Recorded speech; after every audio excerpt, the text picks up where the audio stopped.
Chapter 13. It all began when I was 11 years old, Grandpa said. Dylan and Grandpa were sitting on the same tree on the edge of the island at the far end of the lake. Grandpa was talking and Dylan listened intently to the story he'd been hoping to hear. I used to come up here with my folks for the summer. My dad was a writer, like your dad and me. My mom was a school teacher, so every summer we'd come up to this area, and they would spend the summer writing and reading, and I would spend the summer hiking and fishing and having my own kind of adventures. I was a lot like you back then. I was pretty smart, though not as smart as you. I loved science and math. I used to love finding bugs and putting them in a jar I carried around in my knapsack. I'd take them home and try to identify them in this old entomology book I bought from the library during one of its annual book sales. Over the years, I began to make friends up here. Some local kids, other kids like me whose parents would bring them up here for a week or two, sometimes for the whole summer. We'd play ball and save up bottles to go to the movies that they would show in an alley behind the post office. For 10 cents, you can get a ticket, a seat on an apple crate, and a bag of popcorn. We rode our bikes everywhere back then, and all of us summer kids loved to ride the empty roads up and down the mountain. We'd get going as fast as we could and take our feet off the pedals. Cruising, that's what we'd call it. None of us ever thought of doing stuff like that on our own. It's Billy who taught us how to do all of it. Billy was a local kid. His dad was the county sheriff. There weren't a lot of kids that lived up here, so you can imagine how excited he would get when we would come back every June. Billy was what you might call free range. He lived outside. He went to school, of course, but not like we did. He'd go to school in the morning and when the roads were clear of snow. In the afternoon, he'd help with the chores and then disappear into the woods until it was time to come home for supper.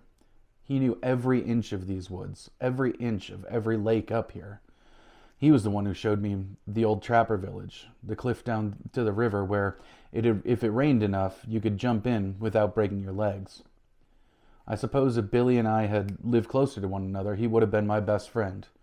But such as things were, he was just my best summer friend, and from the first weekend in June until Labor Day, we were just about inseparable.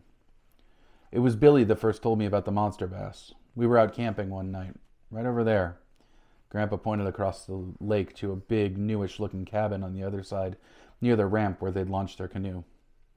There wasn't a cabin there then, just a little patch of grass in the trees. We were up late talking about baseball and adventures, and I suppose maybe a little about girls, when I heard a giant splash out in the lake. I must have startled pretty good, too, because it made Billy laugh. He got the biggest kick out of it when I used to get scared in the woods. That's when he told me the story about the red-eyed monster bass, which he called Nellie. He told me about Mad Cat Holly. He told me about the Dublin brothers and all the times people had claimed to see it or nearly catch it. But being more like you than I am now, I didn't believe him. I didn't believe that such a beast could exist. But Billy insisted it was true. He told me he had a plan for how he was going to catch the thing. He was going to hide a canoe in the woods and come back late at night with a lantern and a big silver spinner that only the monster bass would be willing to take. He told me he knew that he could be the one to land it, to bring the monster home. He told me that would make him famous and rich.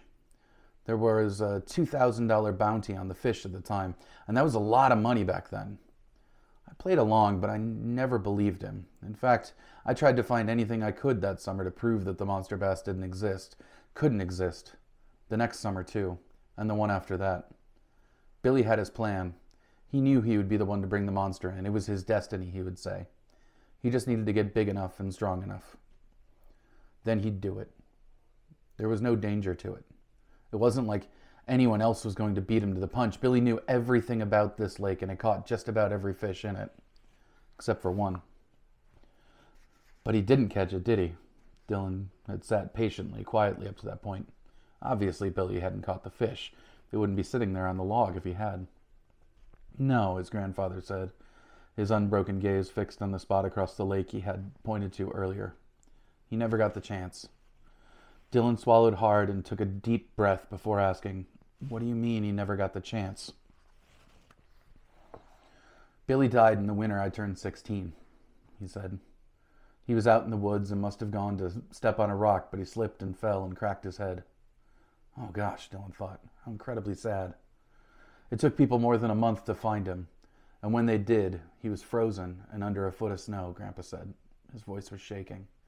Dylan reached out and touched his grandfather's weathered hand. "I got a letter from his mom. at the first of spring. She told me what had happened and how it had happened. She thought I should know before I came up here for the summer. I was glad she told me. Even more glad that with her letter, she sent me Billy's favorite fishing hat. He reached up and tugged on the brim of the weathered old cap that sat on top of his equally weathered head. Of all the stories Grandpa told Dylan, this was the hardest one to hear. He was struck and didn't want to ask any questions, didn't want to break the moment. He just let his grandfather continue talking. That summer was different. Something changed in me. For the 4 or 5 summers before that, I'd been out to prove Billy wrong. But that summer, my mind changed. I decided to learn everything I possibly could that might help me do what Billy had wanted to do, to catch Nellie and bring her home. I wanted to do it for him, not me, to prove Billy right even though he was gone. I didn't ride my bike that summer unless it was to the library to read newspaper stories about Nellie and all the sightings. I read books about fish, ichthyology they called it, the study of fish. I learned everything I could about the kinds of fish that might live in small lakes like this, which might live a long time and grow bigger than they should. It was me and my research that pinpointed the rock bass, but I never could account for the size. That whole summer and every summer after, I devoted my waking hours to catching that fish. I tried every lure at the bait shop, and after I'd gone to college and married your grandmother, I even started making my own. I went beyond facts. I started reading legends from around the world about strange creatures. Bigfoot, the Loch Ness Monster, El Chupacabra, the Grassman, and slowly I began to realize that buried in every single one of those stories, embedded in the legend, were small glimpses of the truth. I'd been researching Nellie so I could catch her for Billy, but I didn't start to actually believe in her until much later on. For more than 40 years, I fished this lake. I used to bring your dad out here and tell him the old stories. Sylvia down at the library gathered up everything ever written about that fish and kept things for me. The same pile of stories I'm sure she gave you. But I never got any closer to catching her. Eventually it just became a routine, an old habit that would be impossible to break. Once your grandma and I moved up here full time, and once I was able to just write to make a living, I began coming out here at midnight when the moon was full and cast to the deepest part of the lake. I did it out of habit, out of memory for Billy, and because doing it, casting a line for a legendary fish, helped me maintain my belief in legends when my natural instinct was to doubt them. Then one night before you were born, I had a feeling. It was the strangest feeling. It was like I knew my luck had changed. I'd always thought I wanted to catch Nellie, but I never held out much hope. But that night, the night I got this. Again, he rolled up his sleeve to reveal the jagged white scar on his forearm. That night was different. I cast my line, and for a little while she was on the other end. She nearly killed me, but spared my life. A whole life searching from facts to legends, and it turned out to be true. She really did exist, and I came closer than anyone had to proving Billy was right. But I lost her, and at the end she spit out my lure and cut my arm. But just before she disappeared under the water, she stared at me with that giant red eye. The color of a desert sunset.